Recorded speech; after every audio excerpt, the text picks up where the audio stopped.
안녕하십니까? 오늘 우리는 바쁜 현대 사회 속에서 끊임없이 흘러가는 시간이라는 개념과 그 속에서 우리가 잃어버리고 있는 것은 무엇인지, 그리고 어떻게 그 잃어버린 것을 되찾을 수 있는지에 대한 깊은 성찰의 여정을 떠나보려 합니다.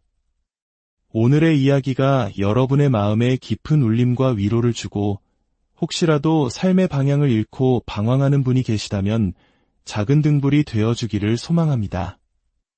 이 귀한 말씀을 듣기 전에 잠시 시간을 내어 구독과 좋아요를 눌러주시면 더 많은 분들이 이 은혜로운 여정에 동참할 수 있습니다. 여러분의 작은 손길이 누군가에게는 절실한 희망의 메시지를 전하는 통로가 될 수 있습니다. 여러분의 삶에 하나님의 축복이 가득하기를 기도하며 이제 시작하겠습니다. 우리가 살고 있는 이 시대를 한번 둘러보십시오. 우리가 보고 겪는 일들은 그저 악한 시대라고 밖에는 표현할 길이 없는 것 같습니다. 그렇지 않습니까? 시대가 악하기에 성경은 우리에게 이렇게 권면합니다. 세월을 아끼라. 때가 악하니라. 솔직히 말해 지금 이 순간에도 세상에서 벌어지는 일들은 그 핵심까지 역겨울 정도로 우리를 아프게 합니다. 한 인간이 어쩌면 이토록 낮은 수준까지 떨어질 수 있는지 저는 도무지 이해할 수가 없습니다. 도덕적으로 말하자면 지금은 완전히 파산한 세대입니다. 더 이상 도덕, 윤리, 가치, 원칙 같은 것들은 찾아보기 힘듭니다. 그저 당신이 하고 싶은 대로 하고 말하고 싶은 대로 말하며 보이고 싶은 대로 보이는 것이 전부가 되어버렸습니다. 스스로를 바꾸고 싶다면 마음껏 바꾸고 옷을 입든 벗든 그것 또한 당신의 자유입니다. 그녀 혹은 그 중간에 무엇이 되고 싶어도 괜찮다고 말합니다. 이것은 완전히 부패하고 도덕적으로 파산한 세대의 모습입니다. 우리는 세속적인 영역과 종교적인 영역 모두에서 유치하고 미성숙한 리더십을 목격하고 있습니다. 지혜로운 자는 거의 남지 않았고 어리석은 자들만이 넘쳐나는 세상입니다. 사도 바울은 우리에게 말합니다. 세월을 아끼는 것이 최선이라고. 왜냐하면 시대가 악하여 내일 무슨 일이 일어날지 아무도 모르기 때문입니다. 왜 우리는 내일을 알 수 없을까요? 바로 시대가 악하기 때문입니다. 그래서 우리는 종종 내일은 무엇이 나를 기다리고 있을까, 무슨 일이 일어날까 걱정하고 불안해하며 혼란스러워합니다. 이 직업을 가져야 할까? 저 사람과 결혼해야 할까? 이 사업을 시작해야 할까? 아니면 집에 머물러야 할까? 이 부패한 교육 시스템 때문에 아이들을 학교에 보내야 할까? 아니면 데리고 나와야 할까? 우리는 무엇을 해야 할까요? 시대가 악하다는 것은 마치 사나운 파도가 몰아치는 거친 바다와 같습니다. 파도는 사방에서 우리를 덮치고 우리는 수없이 방향 감각을 잃게 됩니다. 사방에서 얻어맞고 차이고 상처 입었기 때문입니다. 그렇다면 질문은 이것입니다. 어떻게 하면 이 시간을 구속할 수 있을까요? 구속이란 무엇일까요? 기본적으로 구속이란 내가 잃어버렸던 것을 다시 되찾는 것을 의미합니다. 잃어버렸던 것을 되찾을 때 그것을 구속이라고 부릅니다. 이것이 바로 우리 주님이시며 구원자이신 예수 그리스도께서 구속자라 불리시는 이유입니다. 왜일까요? 우리 모두는 길을 잃었지만 그리스도께서 오셔서 우리를 다시 찾아주셨기 때문입니다. 그분은 우리를 다시 데려오시면서 잃어버렸던 것을 구속하셨습니다. 하지만 여기에는 한 가지 문제가 있습니다. 한번 흘러간 시간은 결코 다시 돌아오지 않는다는 것입니다. 시계 초침이 한번 똑딱하고 움직이면 그 1초는 영원히 사라집니다. 그것을 다시 가져올 수는 없습니다. 우리가 이 자리에 앉아 있는 동안에도 시간은 계속 흘러갔습니다. 우리의 삶에서 수십 분이 지나갔고 그 시간은 다시는 돌아오지 않습니다. 하지만 저는 아무데도 가지 않고 제자리에 가만히 앉아 있었는데요. 어떻게 시간이 흘러간 거죠? 라고 물으실 수 있습니다. 사랑하는 여러분, 인간은 공간이 아닌 시간 속에서 움직이기 때문입니다. 우리는 장소는 그대로일지라도 시간 속에서 끊임없이 앞으로 나아갑니다. 그러므로 우리를 지배하는 것은 바로 시간입니다.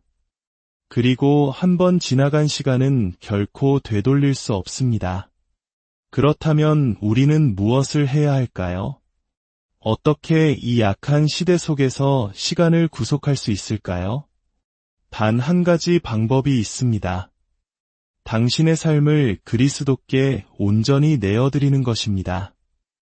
잃어버린 시간을 구속하는 유일한 길은 당신의 삶을 오직 그리스도께만 맡기는 것입니다. 우리가 우리의 삶을 주 예수님께 드릴 때 무슨 일이 일어날까요? 주 예수님께서는 우리를 데려다가 시간 위에 두십니다. 그분은 우리를 시간의 제약과 흐름을 초월하는 곳으로 옮기십니다. 그곳에는 더 이상 시간이 존재하지 않습니다. 시간이 중요하지 않게 되는 것입니다. 시간 위에는 무엇이 있을까요? 바로 영원입니다. 영원한 생명입니다. 영생은 시간이 멈추고 더 이상 존재하지 않는 곳입니다. 어떤 이는 이렇게 표현했습니다. 시간은 영원을 방해하는 것이다. 하나님께서 인류를 영원의 영역에서 잠시 벗어나게 하시기 위해 시간을 창조하셨습니다. 시간이 멈추는 순간 당신은 다시 영원의 영역으로 들어갑니다. 시간의 지배를 받는 모든 것은 일시적입니다. 나무도, 물고기도, 새도, 식물도, 인간도 모두 일시적입니다. 시간의 지배를 받는 모든 것은 결국 끝을 맞이합니다. 우리는 지금 시간의 지배를 받는 영역에 살고 있습니다. 하지만 주 예수님께서는 말씀하십니다. 내 삶을 나에게 내어줄 때 나 나사렛 예수가 너를 데려갈 것이라. 나는 시간의 창조자이니라. 내 삶을 나에게 주면 나는 너를 시간이 존재하지 않는 곳으로 데려갈 것이다. 그곳은 내가 있는 곳이며 너는 나와 함께 있을 것이다. 사도 바울은 말합니다. 세월을 아끼라. 때가 악하니라. 이 말은 문자 그대로 이미 충분히 낭비했으니 더 이상 시간을 낭비하지 말라는 뜻입니다. 세상을 고치려고 혹은 돌이킬 수 없는 과거를 바로잡으려고 더 이상 시간을 낭비하지 마십시오. 우리는 이미 지나가 버린 일들을 붙잡고 울고 있습니다. 하지만 그 무엇도 되돌릴 수 없습니다. 그렇게 함으로써 우리는 더 귀중한 현재의 시간을 낭비하고 있을 뿐입니다. 왜 내가 그랬을까? 왜 그런 말을 했을까? 왜 그렇게 하지 않았을까? 이제 너무 늦었습니다. 정신을 차리고 일어나 먼지를 털어내고 더 밝은 미래를 향해 나아가십시오. 이제 하나님의 은혜에 힘입어 제발 귀를 기울여 주십시오. 예수 그리스도를 벗어나서 우리가 행하고 말하고 생각하는 모든 것은 악합니다. 왜냐하면 성경은 이 세상이 사탄의 품 안에 놓여 있다고 말씀하시기 때문입니다. 사탄이 이 세상을 자신의 품으로 감싸 안고 꽉 쥐고 있다는 의미입니다. 그의 것입니다. 세상에서 왜 이런 끔찍한 일들이 일어나는지 놀라지 마십시오. 이 세상을 실질적으로 지배하는 자는 악한 자이기 때문입니다. 악한 자에게서 무엇을 기대할 수 있겠습니까? 악 외에는 아무것도 없습니다. 제발 깨어나십시오. 우리는 세상의 유혹과 정욕에 속아왔습니다. 온갖 화려한 색깔, 휴일, 클럽 활동, 춤, 먹고 마시는 것, 패션, 보톡스, 마약, 술, 도박 등 이 세상에 떠다니는 모든 것들은 악하고 또 악합니다. 즐거운 시간을 보냈다는 말은 존재하지 않습니다. 우리는 즐거움이 무엇인지 다시 정의해야 합니다. 어리석은 자가 되지 말고 지혜로운 자가 되십시오. 당신이 무슨 말을 하는지 생각하지 않고 무게를 두지 않고 함부로 말을 던지지 마십시오. 시간은 유한한 삶과 관련이 있고 믿음은 영원한 삶과 관련이 있습니다. 어떻게 하면 십자가에 못 박히신 메시아께로 돌아섬으로써 시간 위로 올라설 수 있을까요? 성경에서 그 답을 찾아보겠습니다. 주 예수님의 양편에 못 박혔던 두 강도를 기억하십니까? 어째서 한 명은 구원받고 다른 한 명은 버림받았을까요? 주님께 구원받은 그 사람에게 무슨 일이 일어났던 걸까요? 4가지 일이 있었습니다. 이 사람은 100% 지옥에 갈 운명이었습니다. 그는 살인자였고 도둑이었으며 생각할 수 있는 모든 악한 짓을 저질렀습니다. 이제 그는 십자가에 못 박혔습니다. 다시 돌아가서 삶의 방식을 바꿀 기회는 없습니다. 너무 늦었습니다. 그는 죽어가고 있었습니다. 그의 인생 마지막 순간들이 눈앞에서 똑딱거리며 흘러가고 있었습니다. 하지만 4가지가 이 남자를 구원했습니다. 이 살인자, 이 도둑, 이 악한 시민이 세월을 아끼라는 말씀을 실현하게 만든 4가지입니다. 첫째, 그는 주 예수님께서 아버지, 저들을 용서하여 주옵소서라고 말씀하시는 것을 들었습니다. 그는 아마도 위대한 선생이자 선지자에 대한 소문을 들었을 것입니다. 그가 하나님의 아들이라고 주장한다는 것도 말입니다. 그래서 그는 예수님의 아버지가 누구인지 궁금했을 것입니다. 예수님께서 십자가 위에서 아버지라고 부르시는 것을 들었을 때 그는 군중 속에서 그의 아버지를 찾으려 했을 것입니다. 하지만 아무도 대답하지 않았습니다. 그때 그는 예수님께서 하늘을 올려다보며 아버지라고 말씀하시는 것을 보았습니다. 그는 깨달았습니다. 이 사람이야말로 진짜구나. 그의 아버지는 하늘에 계신 하나님이시구나. 그는 즉시 믿었습니다. 믿음은 영생과 관련이 있다고 말씀드렸죠? 그가 믿었을 때 그는 영생으로 들어섰습니다. 둘째, 그에게는 주님을 경외하는 마음이 생겼습니다. 어떻게 알 수 있을까요? 그는 함께 십자가에 달린 그의 친구 강도에게 이렇게 말했습니다. 너는 하나님을 두려워하지 아니하느냐? 사람을 죽이던 자가 하나님을 경외하는 것에 대해 말하고 있습니다. 이것이 바로 예수 그리스도께서 사람을 변화시키시는 증거입니다. 주님을 경외한다는 것은 주님을 사랑한다는 의미입니다. 그는 주 예수님을 사랑하기 시작했고 그 사랑 때문에 친구의 불경스러운 말을 꾸짖었던 것입니다. 주님을 사랑하면 그분의 마음을 아프게 할까 두려워하게 됩니다. 죄를 짓고 싶지 않아집니다. 그것이 진정한 경외함입니다. 셋째, 그는 자신의 죄를 고백했습니다. 주님을 사랑하고 경외하는 마음이 생기면 우리는 자연스럽게 용서를 구하게 됩니다. 자신의 죄를 인정하고 고백하게 되는 것입니다. 그는 자신의 친구에게 말했습니다. 우리는 우리가 행한 일에 상당한 보응을 받는 것이니 이에 당연하거니와 이것이 바로 죄의 고백입니다. 우리가 주 예수님께 와서 우리가 잘못한 것을 고백하고 용서를 구할 때 신실하신 주님께서는 우리의 죄를 용서해 주십니다.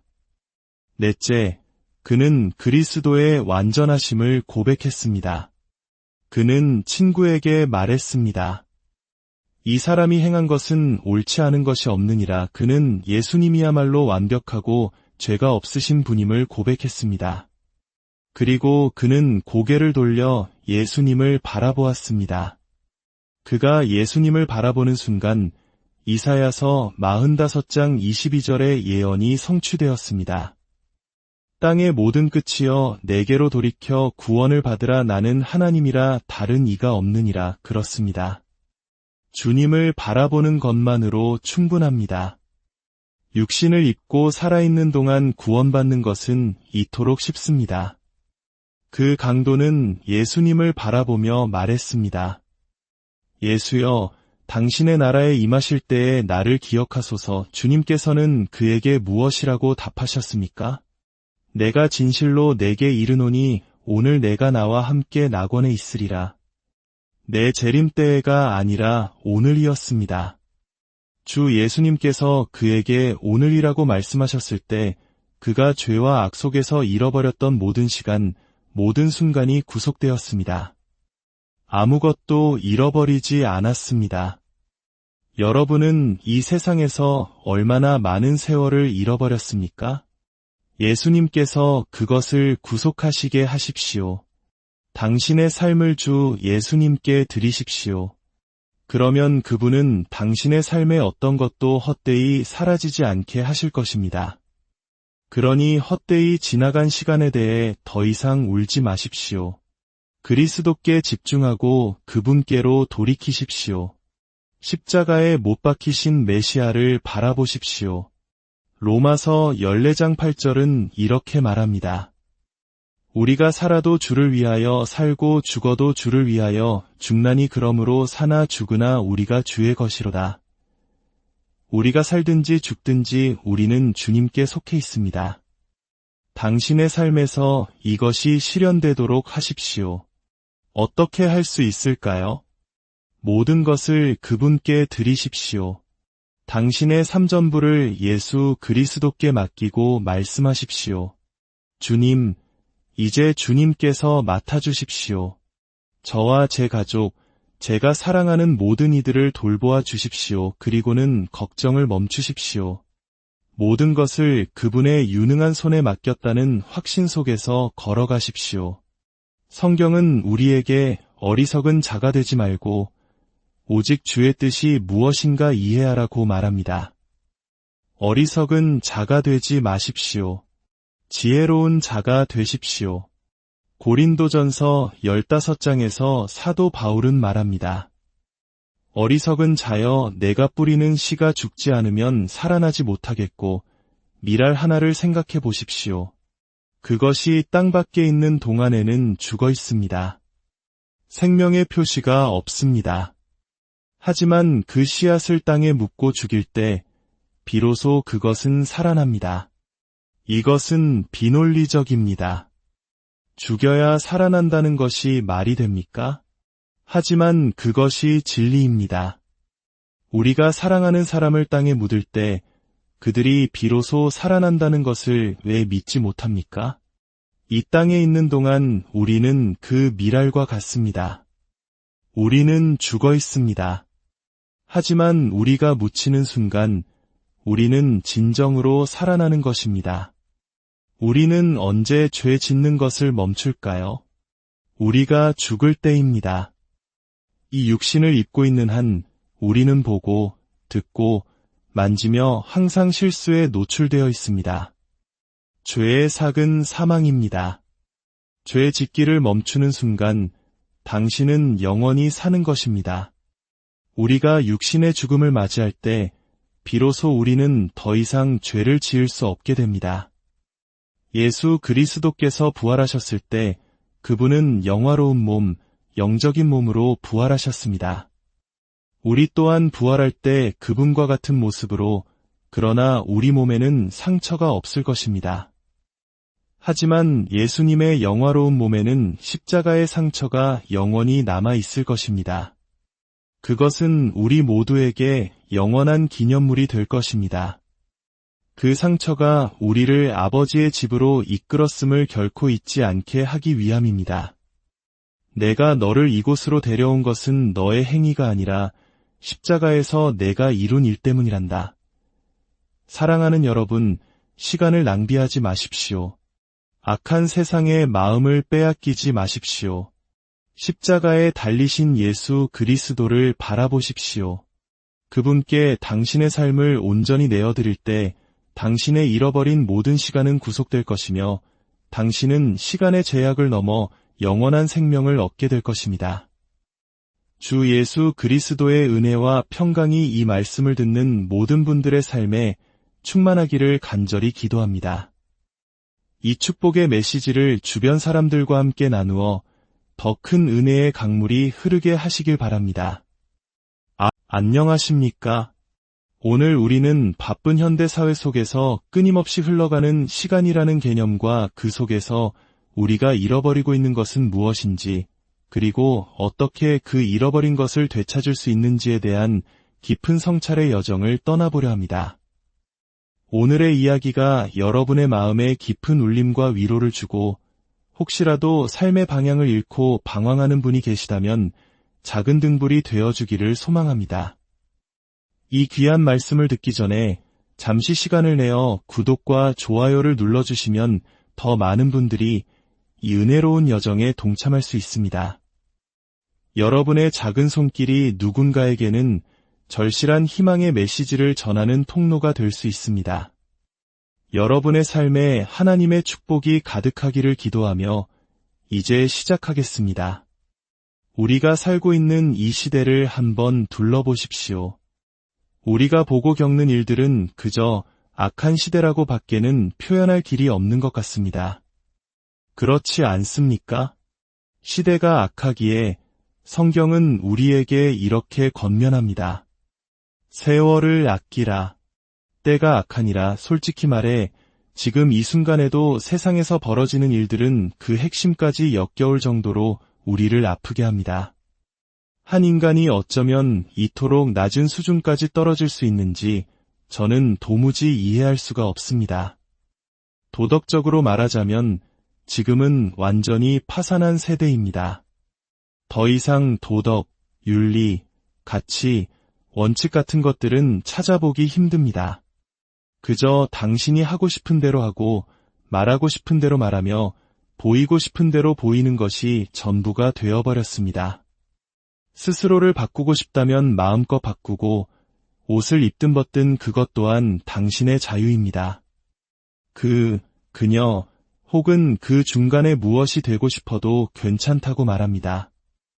이것은 완전히 부패하고 도덕적으로 파산한 세대의 모습입니다. 우리는 세속적인 영역과 종교적인 영역 모두에서 유치하고 미성숙한 리더십을 목격하고 있습니다. 지혜로운 자는 거의 남지 않았고 어리석은 자들만이 넘쳐나는 세상입니다. 사도 바울은 우리에게 말합니다. 세월을 아끼는 것이 최선이라고. 왜냐하면 시대가 악하여 내일 무슨 일이 일어날지 아무도 모르기 때문입니다. 우리는 내일을 알 수 없을까요? 바로 시대가 악하기 때문입니다. 그래서 우리는 종종 내일은 무엇이 나를 기다리고 있을까, 무슨 일이 일어날까 걱정하고 불안해하며 혼란스러워합니다. 이 직업을 가져야 할까? 저 사람과 결혼해야 할까? 이 사업을 시작해야 할까? 아니면 집에 머물러야 할까? 이 부패한 교육 시스템 때문에 아이들을 학교에 보내야 할까? 아니면 데리고 나와야 할까? 우리는 무엇을 해야 할까요? 시대가 악하다는 것은 마치 사나운 파도가 몰아치는 거친 바다와 같습니다. 파도는 사방에서 우리를 덮치고 우리는 수없이 방향 감각을 잃게 됩니다. 사방에서 얻어맞고 차이고 상처 입었기 때문입니다. 그렇다면 질문은 이것입니다. 어떻게 하면 이 시간을 구속할 수 있을까요? 구속이란 무엇일까요? 기본적으로 구속이란 내가 잃어버렸던 것을 다시 되찾는 것을 의미합니다. 잃어버렸던 것을 되찾을 때 그것을 구속이라고 부릅니다. 이것이 바로 우리 주님이시며 구원자이신 예수 그리스도께서 구속자라 불리시는 이유입니다. 왜일까요? 우리 모두는 길을 잃었지만 그리스도께서 오셔서 우리를 다시 찾아주셨기 때문입니다. 그분은 우리를 다시 데려오시면서 잃어버렸던 것을 구속하셨습니다. 하지만 여기에는 한 가지 문제가 있습니다. 한번 흘러간 시간은 결코 다시 돌아오지 않는다는 것입니다. 시계 초침이 한번 똑딱하고 움직이면 그 1초는 영원히 사라집니다. 그것을 다시 가져올 수는 없습니다. 우리가 이 자리에 앉아 있는 동안에도 시간은 계속 흘러갔습니다. 우리의 삶에서 수십 분이 지나갔고 그 시간은 다시는 돌아오지 않습니다. 하지만 저는 아무데도 가지 않고 제자리에 가만히 앉아 있었는데요. 어떻게 시간이 흘러간 거죠? 라고 물으실 수 있습니다. 사랑하는 여러분, 인간은 공간이 아닌 시간 속에서 움직이기 때문입니다. 우리는 장소는 그대로일지라도 시간 속에서 끊임없이 앞으로 나아갑니다. 그러므로 우리를 지배하는 것은 바로 시간입니다. 그리고 한번 지나간 시간은 결코 되돌릴 수 없습니다. 그렇다면 우리는 무엇을 해야 할까요? 어떻게 이 약한 시대 속에서 시간을 구속할 수 있을까요? 단 한 가지 방법이 있습니다. 당신의 삶을 그리스도께 온전히 내어드리는 것입니다. 잃어버린 시간을 구속하는 유일한 길은 당신의 삶을 오직 그리스도께만 맡기는 것입니다. 우리가 우리의 삶을 주 예수님께 드릴 때 무슨 일이 일어날까요? 주 예수님께서는 우리를 데려다가 시간 위에 두십니다. 그분은 우리를 시간의 제약과 흐름을 초월하는 곳으로 옮기십니다. 그곳에는 더 이상 시간이 존재하지 않습니다. 시간이 중요하지 않게 되는 것입니다. 시간 위에는 무엇이 있을까요? 바로 영원입니다. 영원한 생명입니다. 영생은 시간이 멈추고 더 이상 존재하지 않는 곳입니다. 어떤 이는 이렇게 표현했습니다. 시간은 영원을 방해하는 것이다. 하나님께서 인류를 영원의 영역에서 잠시 벗어나게 하시기 위해 시간을 창조하셨습니다. 시간이 멈추는 순간 당신은 다시 영원의 영역으로 들어갑니다. 시간의 지배를 받는 모든 것은 일시적입니다. 나무도, 물고기도, 새도, 식물도, 인간도 모두 일시적입니다. 시간의 지배를 받는 모든 것은 결국 끝을 맞이합니다. 우리는 지금 시간의 지배를 받는 영역에 살고 있습니다. 하지만 주 예수님께서는 말씀하십니다. 내 삶을 나에게 내어줄 때 나 나사렛 예수가 너를 데려갈 것이라. 나는 시간의 창조자이니라. 내 삶을 나에게 주면 나는 너를 시간이 존재하지 않는 곳으로 데려갈 것이다. 그곳은 내가 있는 곳이며 너는 나와 함께 있을 것이다. 사도 바울은 말합니다. 세월을 아끼라. 때가 악하니라. 이 말은 문자 그대로 이미 충분히 낭비했으니 더 이상 시간을 낭비하지 말라는 뜻입니다. 세상을 고치려고 혹은 돌이킬 수 없는 과거를 바로잡으려고 더 이상 시간을 낭비하지 마십시오. 우리는 이미 지나가 버린 일들을 붙잡고 울고 있습니다. 하지만 그 무엇도 되돌릴 수 없습니다. 그렇게 함으로써 우리는 더 귀중한 현재의 시간을 낭비하고 있을 뿐입니다. 왜 내가 그랬을까? 왜 그런 말을 했을까? 왜 그렇게 하지 않았을까? 이제 너무 늦었습니다. 정신을 차리고 일어나 먼지를 털어내고 더 밝은 미래를 향해 나아가십시오. 이제 하나님의 은혜에 힘입어 제발 귀를 기울여 주십시오. 예수 그리스도를 벗어나서 우리가 행하고 말하고 생각하는 모든 것은 악합니다. 왜냐하면 성경은 이 세상이 사탄의 품 안에 놓여 있다고 말씀하시기 때문입니다. 사탄이 이 세상을 자신의 품으로 감싸 안고 꽉 쥐고 있다는 의미입니다. 그의 것입니다. 세상에서 왜 이런 끔찍한 일들이 일어나는지 놀라지 마십시오. 이 세상을 실질적으로 지배하는 자는 악한 자이기 때문입니다. 악한 자에게서 무엇을 기대할 수 있겠습니까? 악 외에는 아무것도 없습니다. 제발 깨어나십시오.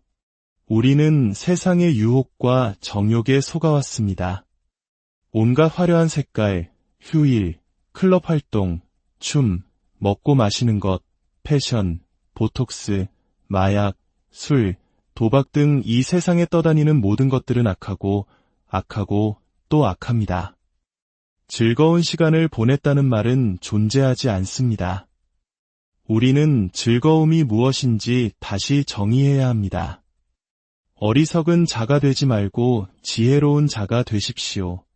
당신이 무슨 말을 하는지 생각하지 않고 무게를 두지 않고 함부로 말을 던지지 마십시오. 시간은 유한한 삶과 관련이 있고 믿음은 영원한 삶과 관련이 있습니다. 어떻게 하면 십자가에 못 박히신 메시아께로 돌아섬으로써 시간 위로 올라설 수 있을까요? 성경에서 그 답을 찾아보겠습니다. 주 예수님의 양편에 못 박혔던 두 강도를 기억하십니까? 어째서 한 명은 구원받고 다른 한 명은 버림받았을까요? 주님께 구원받은 그 사람에게 무슨 일이 일어났던 걸까요? 4가지 일이 있었습니다. 이 사람은 100% 지옥에 갈 운명이었습니다. 그는 살인자였고 도둑이었으며 생각할 수 있는 모든 악한 짓을 저질렀습니다. 이제 그는 십자가에 못 박혔습니다. 다시 돌아가서 삶의 방식을 바꿀 기회는 없습니다. 너무 늦었습니다. 그는 죽어가고 있었습니다. 그의 인생 마지막 순간들이 눈앞에서 똑딱거리며 흘러가고 있었습니다. 하지만 4가지가 이 남자를 구원했습니다. 이 살인자, 이 도둑, 이 악한 시민이 세월을 아끼라는 말씀을 실현하게 만든 4가지입니다. 첫째, 그는 주 예수님께서 아버지, 저들을 용서하여 주옵소서라고 말씀하시는 것을 들었습니다. 그는 아마도 위대한 선생이자 선지자에 대한 소문을 들었을 것입니다. 그가 하나님의 아들이라고 주장한다는 것도 말입니다. 그래서 그는 예수님의 아버지가 누구인지 궁금했을 것입니다. 예수님께서 십자가 위에서 아버지라고 부르시는 것을 들었을 때 그는 군중 속에서 그의 아버지를 찾으려 했을 것입니다. 하지만 아무도 대답하지 않았습니다. 그때 그는 예수님께서 하늘을 올려다보며 아버지라고 말씀하시는 것을 보았습니다. 그는 깨달았습니다. 이 사람이야말로 진짜구나. 그의 아버지는 하늘에 계신 하나님이시구나. 그는 즉시 믿었습니다. 믿음은 영생과 관련이 있다고 말씀드렸죠? 그가 믿었을 때 그는 영생으로 들어섰습니다. 둘째, 그에게는 주님을 경외하는 마음이 생겼습니다. 어떻게 알 수 있을까요? 그는 함께 십자가에 달린 그의 친구 강도에게 이렇게 말했습니다. 너는 하나님을 두려워하지 아니하느냐? 사람을 죽이던 자가 하나님을 경외하는 것에 대해 말하고 있습니다. 이것이 바로 예수 그리스도께서 사람을 변화시키시는 증거입니다. 주님을 경외한다는 것은 주님을 사랑한다는 의미입니다. 그는 주 예수님을 사랑하기 시작했고 그 사랑 때문에 친구의 불경스러운 말을 꾸짖었던 것입니다. 주님을 사랑하면 그분의 마음을 아프게 할까 두려워하게 됩니다. 죄를 짓고 싶지 않아집니다. 그것이 진정한 경외함입니다. 셋째, 그는 자신의 죄를 고백했습니다. 주님을 사랑하고 경외하는 마음이 생기면 우리는 자연스럽게 용서를 구하게 됩니다. 자신의 죄를 인정하고 고백하게 되는 것입니다. 그는 자신의 친구에게 말했습니다. 우리는 우리가 행한 일에 상당한 보응을 받는 것이니 이에 당연하거니와 이것이 바로 죄의 고백입니다. 우리가 주 예수님께 와서 우리가 잘못한 것을 고백하고 용서를 구할 때 신실하신 주님께서는 우리의 죄를 용서해 주십니다. 넷째, 그는 그리스도의 완전하심을 고백했습니다. 그는 친구에게 말했습니다. 이 사람이 행한 것은 옳지 않은 것이 없느니라. 그는 예수님이야말로 완벽하고 죄가 없으신 분임을 고백했습니다. 그리고 그는 고개를 돌려 예수님을 바라보았습니다. 그가 예수님을 바라보는 순간 이사야서 45장 22절의 예언이 성취되었습니다.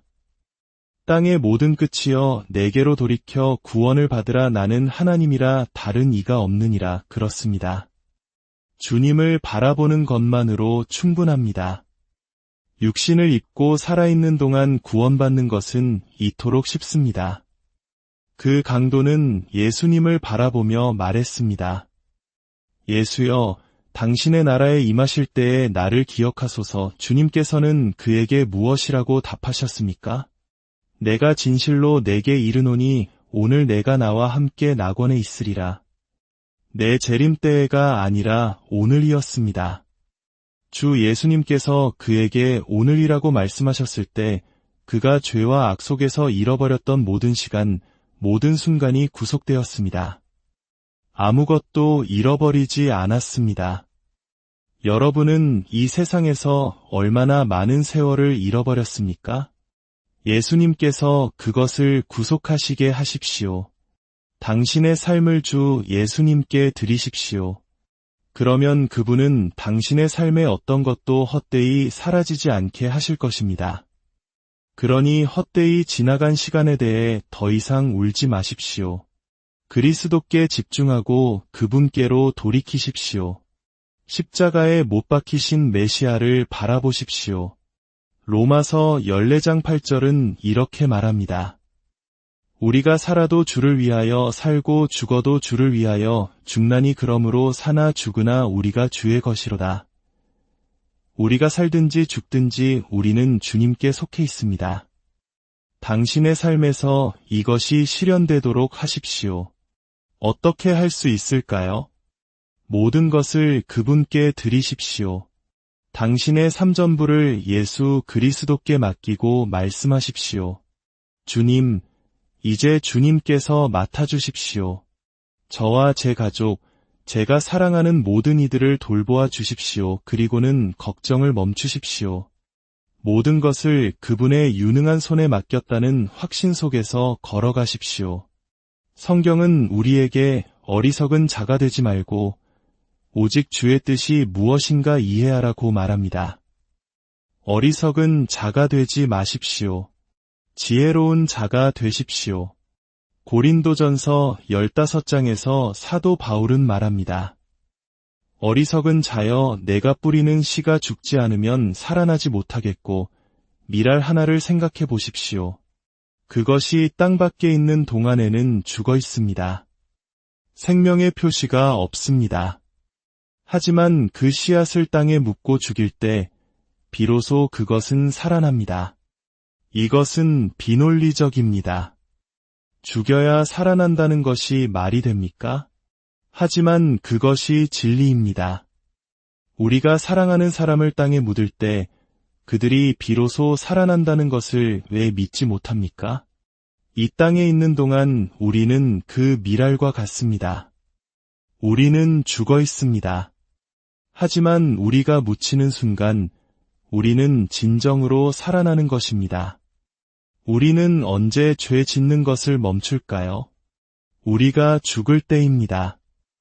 이 육신을 입고 있는 한 우리는 보고, 듣고, 만지며 항상 실수에 노출되어 있습니다. 죄의 삭은 사망입니다. 죄 짓기를 멈추는 순간 당신은 영원히 사는 것입니다. 우리가 육신의 죽음을 맞이할 때 비로소 우리는 더 이상 죄를 지을 수 없게 됩니다. 예수 그리스도께서 부활하셨을 때 그분은 영화로운 몸, 영적인 몸으로 부활하셨습니다. 우리 또한 부활할 때 그분과 같은 모습으로, 그러나 우리 몸에는 상처가 없을 것입니다. 하지만 예수님의 영화로운 몸에는 십자가의 상처가 영원히 남아 있을 것입니다. 그것은 우리 모두에게 영원한 기념물이 될 것입니다. 그 상처가 우리를 아버지의 집으로 이끌었음을 결코 잊지 않게 하기 위함입니다. 내가 너를 이곳으로 데려온 것은 너의 행위가 아니라 십자가에서 내가 이룬 일 때문이란다. 사랑하는 여러분, 시간을 낭비하지 마십시오. 악한 세상에 마음을 빼앗기지 마십시오. 십자가에 달리신 예수 그리스도를 바라보십시오. 그분께 당신의 삶을 온전히 내어드릴 때 당신의 잃어버린 모든 시간은 구속될 것이며 당신은 시간의 제약을 넘어 영원한 생명을 얻게 될 것입니다. 주 예수 그리스도의 은혜와 평강이 이 말씀을 듣는 모든 분들의 삶에 충만하기를 간절히 기도합니다. 이 축복의 메시지를 주변 사람들과 함께 나누어 더 큰 은혜의 강물이 흐르게 하시길 바랍니다. 안녕하십니까? 오늘 우리는 바쁜 현대 사회 속에서 끊임없이 흘러가는 시간이라는 개념과 그 속에서 우리가 잃어버리고 있는 것은 무엇인지, 그리고 어떻게 그 잃어버린 것을 되찾을 수 있는지에 대한 깊은 성찰의 여정을 떠나보려 합니다. 오늘의 이야기가 여러분의 마음에 깊은 울림과 위로를 주고 혹시라도 삶의 방향을 잃고 방황하는 분이 계시다면 작은 등불이 되어주기를 소망합니다. 이 귀한 말씀을 듣기 전에 잠시 시간을 내어 구독과 좋아요를 눌러주시면 더 많은 분들이 이 은혜로운 여정에 동참할 수 있습니다. 여러분의 작은 손길이 누군가에게는 절실한 희망의 메시지를 전하는 통로가 될 수 있습니다. 여러분의 삶에 하나님의 축복이 가득하기를 기도하며 이제 시작하겠습니다. 우리가 살고 있는 이 시대를 한번 둘러보십시오. 우리가 보고 겪는 일들은 그저 악한 시대라고 밖에는 표현할 길이 없는 것 같습니다. 그렇지 않습니까? 시대가 악하기에 성경은 우리에게 이렇게 권면합니다. 세월을 아끼라. 때가 악하니라. 솔직히 말해 지금 이 순간에도 세상에서 벌어지는 일들은 그 핵심까지 역겨울 정도로 우리를 아프게 합니다.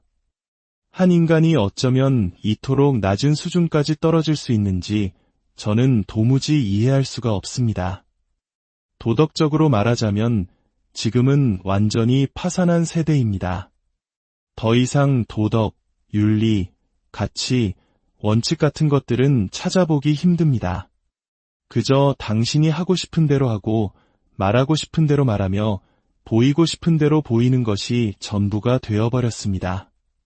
스스로를 바꾸고 싶다면 마음껏 바꾸고 옷을 입든 벗든 그것 또한 당신의 자유입니다. 그녀 혹은 그 중간에 무엇이 되고 싶어도 괜찮다고 말합니다. 이것은 완전히 부패하고 도덕적으로 파산한 세대의 모습입니다. 우리는 세속적인 영역과 종교적인 영역 모두에서 유치하고 미성숙한 리더십을 목격하고 있습니다. 지혜로운 자는 거의 남지 않았고 어리석은 자들만이 넘쳐나는 세상입니다. 사도 바울은 우리에게 말합니다. 세월을 아끼는 것이 최선이라고. 왜냐하면 시대가 악하여 내일 무슨 일이 일어날지 아무도 모르기 때문입니다. 우리는 내일을 알 수 없을까요? 바로 시대가 악하기 때문입니다. 그래서 우리는 종종 내일은 무엇이 나를 기다리고 있을까, 무슨 일이 일어날까 걱정하고 불안해하며 혼란스러워합니다. 이 직업을 가져야 할까? 저 사람과 결혼해야 할까? 이 사업을 시작해야 할까? 아니면 집에 머물러야 할까? 이 부패한 교육 시스템 때문에 아이들을 학교에 보내야 할까? 아니면 데리고 나와야 할까? 우리는 무엇을 해야 할까요? 시대가 악하다는 것은 마치 사나운 파도가 몰아치는 거친 바다와 같습니다. 파도는 사방에서 우리를 덮치고 우리는 수없이 방향 감각을 잃게 됩니다. 사방에서 얻어맞고 차이고 상처 입었기 때문입니다. 그렇다면 질문은 이것입니다. 어떻게 하면 이 시간을 구속할 수 있을까요? 구속이란 무엇일까요? 기본적으로 구속이란 내가 잃어버렸던 것을 다시 되찾는 것을 의미합니다. 잃어버렸던 것을 되찾을 때 그것을 구속이라고 부릅니다. 이것이 바로 우리 주님이시며 구원자이신 예수 그리스도께서 구속자라 불리시는 이유입니다. 왜일까요?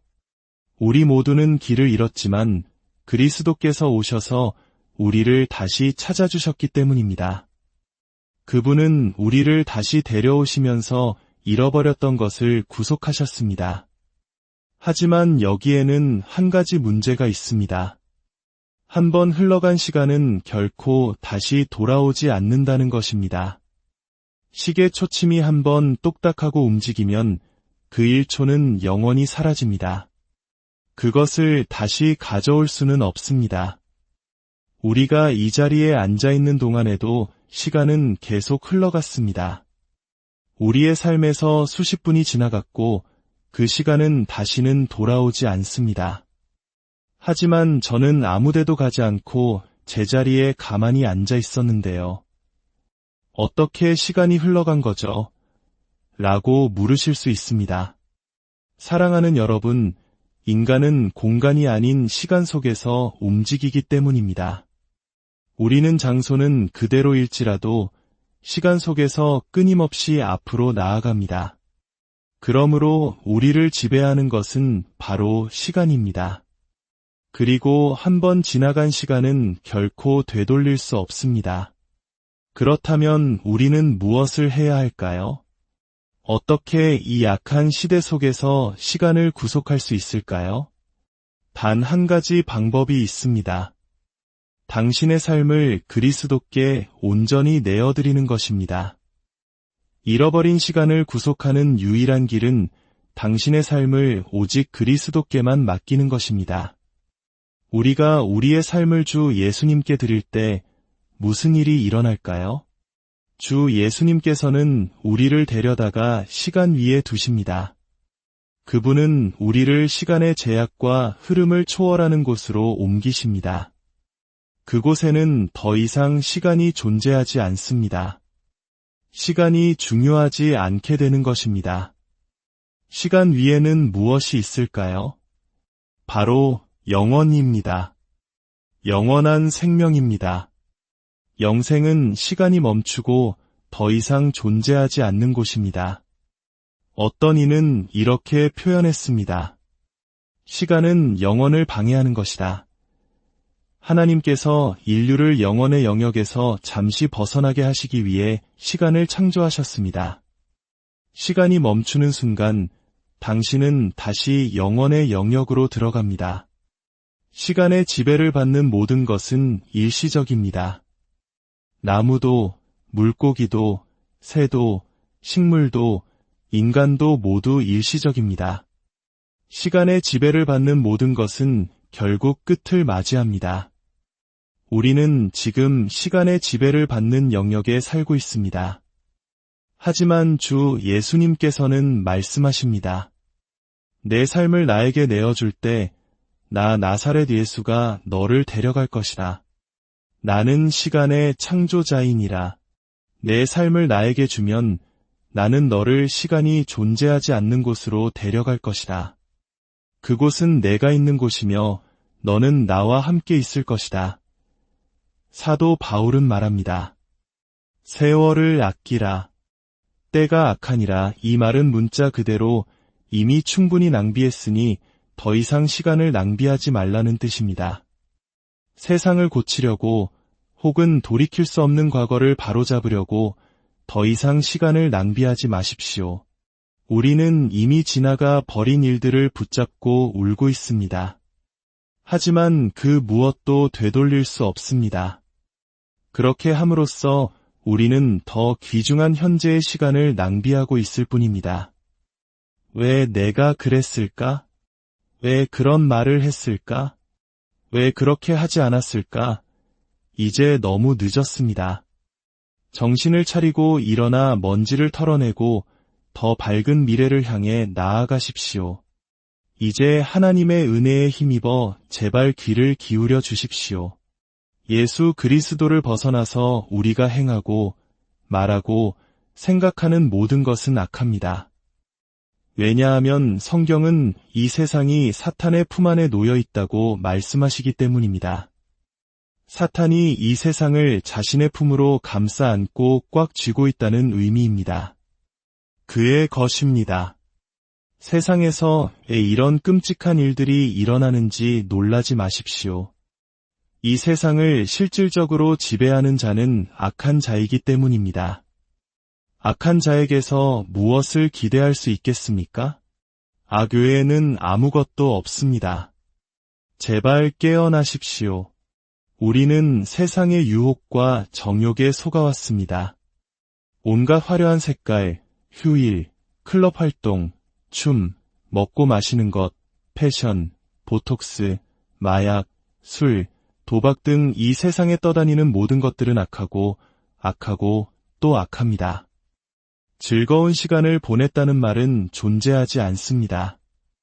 우리는 즐거움이 무엇인지 다시 정의해야 합니다. 어리석은 자가 되지 말고 지혜로운 자가 되십시오. 당신이 무슨 말을 하는지 생각하지 않고 무게를 두지 않고 함부로 말을 던지지 마십시오.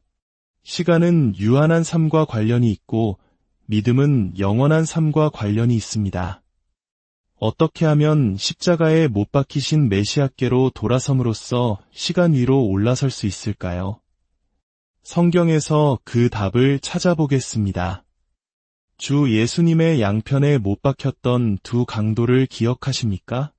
어째서 한 명은 구원받고 다른 한 명은 버림받았을까요? 주님께 구원받은 그 사람에게 무슨 일이 일어났던 걸까요? 4가지 일이 있었습니다. 이 사람은 100% 지옥에 갈 운명이었습니다. 그는 살인자였고 도둑이었으며 생각할 수 있는 모든 악한 짓을 저질렀습니다. 이제 그는 십자가에 못 박혔습니다. 다시 돌아가서 삶의 방식을 바꿀 기회는 없습니다. 너무 늦었습니다.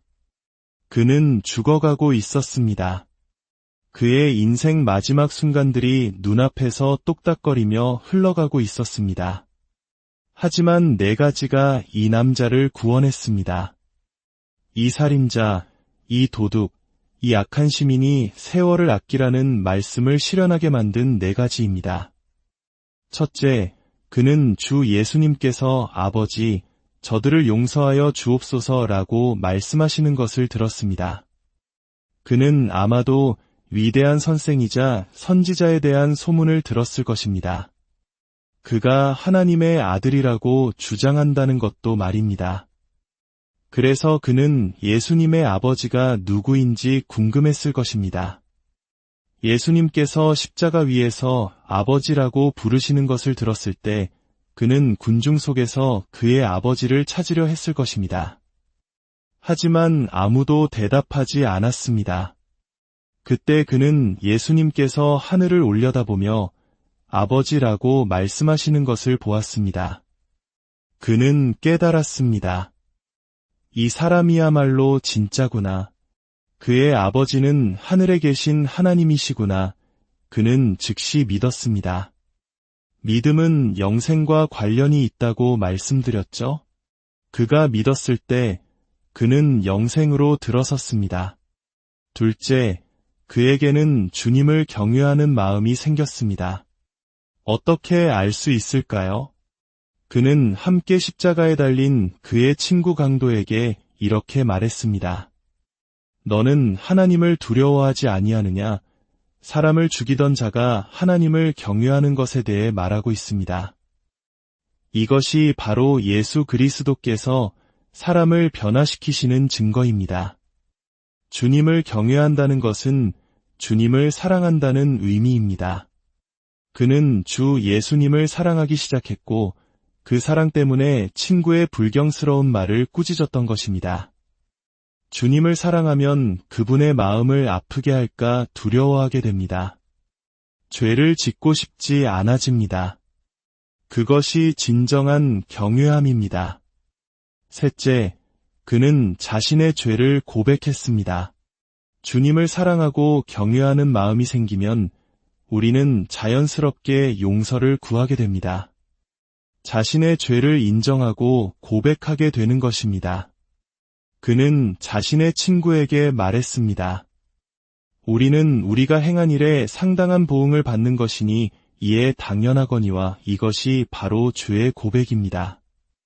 우리가 주 예수님께 와서 우리가 잘못한 것을 고백하고 용서를 구할 때 신실하신 주님께서는 우리의 죄를 용서해 주십니다. 넷째, 그는 그리스도의 완전하심을 고백했습니다. 그는 친구에게 말했습니다. 이 사람이 행한 것은 옳지 않은 것이 없느니라. 그는 예수님이야말로 완벽하고 죄가 없으신 분임을 고백했습니다. 그리고 그는 고개를 돌려 예수님을 바라보았습니다. 그가 예수님을 바라보는 순간 이사야서 45장 22절의 예언이 성취되었습니다. 땅의 모든 끝이여 내게로 돌이켜 구원을 받으라. 나는 하나님이라 다른 이가 없느니라. 그렇습니다. 주님을 바라보는 것만으로 충분합니다. 육신을 입고 살아있는 동안 구원받는 것은 이토록 쉽습니다. 그 강도는 예수님을 바라보며 말했습니다. 예수여, 당신의 나라에 임하실 때에 나를 기억하소서. 주님께서는 그에게 무엇이라고 답하셨습니까? 내가 진실로 내게 이르노니 오늘 내가 나와 함께 낙원에 있으리라. 내 재림 때가 아니라 오늘이었습니다. 주 예수님께서 그에게 오늘이라고 말씀하셨을 때 그가 죄와 악 속에서 잃어버렸던 모든 시간, 모든 순간이 구속되었습니다. 아무것도 잃어버리지 않았습니다. 여러분은 이 세상에서 얼마나 많은 세월을 잃어버렸습니까? 예수님께서 그것을 구속하시게 하십시오. 당신의 삶을 주 예수님께 드리십시오. 그러면 그분은 당신의 삶의 어떤 것도 헛되이 사라지지 않게 하실 것입니다. 그러니 헛되이 지나간 시간에 대해 더 이상 울지 마십시오. 그리스도께 집중하고 그분께로 돌이키십시오. 십자가에 못 박히신 메시아를 바라보십시오. 로마서 14장 8절은 이렇게 말합니다. 우리가 살아도 주를 위하여 살고 죽어도 주를 위하여 죽나니 그러므로 사나 죽으나 우리가 주의 것이로다. 우리가 살든지 죽든지 우리는 주님께 속해 있습니다. 당신의 삶에서 이것이 실현되도록 하십시오. 어떻게 할 수 있을까요? 모든 것을 그분께 드리십시오. 당신의 삶전부를 예수 그리스도께 맡기고 말씀하십시오. 주님, 이제 주님께서 맡아주십시오. 저와 제 가족, 제가 사랑하는 모든 이들을 돌보아 주십시오. 그리고는 걱정을 멈추십시오. 모든 것을 그분의 유능한 손에 맡겼다는 확신 속에서 걸어가십시오. 성경은 우리에게 어리석은 자가 되지 말고 오직 주의 뜻이 무엇인가 이해하라고 말합니다. 어리석은 자가 되지 마십시오. 지혜로운 자가 되십시오. 고린도전서 15장에서 사도 바울은 말합니다. 어리석은 자여, 내가 뿌리는 씨가 죽지 않으면 살아나지 못하겠고 밀알 하나를 생각해 보십시오. 그것이 땅 밖에 있는 동안에는 죽어 있습니다. 생명의 표시가 없습니다. 하지만 그 씨앗을 땅에 묻고 죽일 때 비로소 그것은 살아납니다. 이것은 비논리적입니다. 죽여야 살아난다는 것이 말이 됩니까? 하지만 그것이 진리입니다. 우리가 사랑하는 사람을 땅에 묻을 때 그들이 비로소 살아난다는 것을 왜 믿지 못합니까? 이 땅에 있는 동안 우리는 그 밀알과 같습니다. 우리는 죽어 있습니다. 하지만 우리가 묻히는 순간 우리는 진정으로 살아나는 것입니다. 우리는 언제 죄 짓는 것을 멈출까요? 우리가 죽을 때입니다. 이 육신을 입고 있는 한 우리는 보고, 듣고, 만지며 항상 실수에 노출되어 있습니다. 죄의 삭은 사망입니다. 죄 짓기를 멈추는 순간 당신은 영원히 사는 것입니다. 우리가 육신의 죽음을 맞이할 때 비로소 우리는 더 이상 죄를 지을 수 없게 됩니다. 예수 그리스도께서 부활하셨을 때 그분은 영화로운 몸, 영적인 몸으로 부활하셨습니다. 우리 또한 부활할 때 그분과 같은 모습으로, 그러나 우리 몸에는 상처가 없을 것입니다. 하지만 예수님의 영화로운 몸에는 십자가의 상처가 영원히 남아 있을 것입니다. 그것은 우리 모두에게 영원한 기념물이 될 것입니다.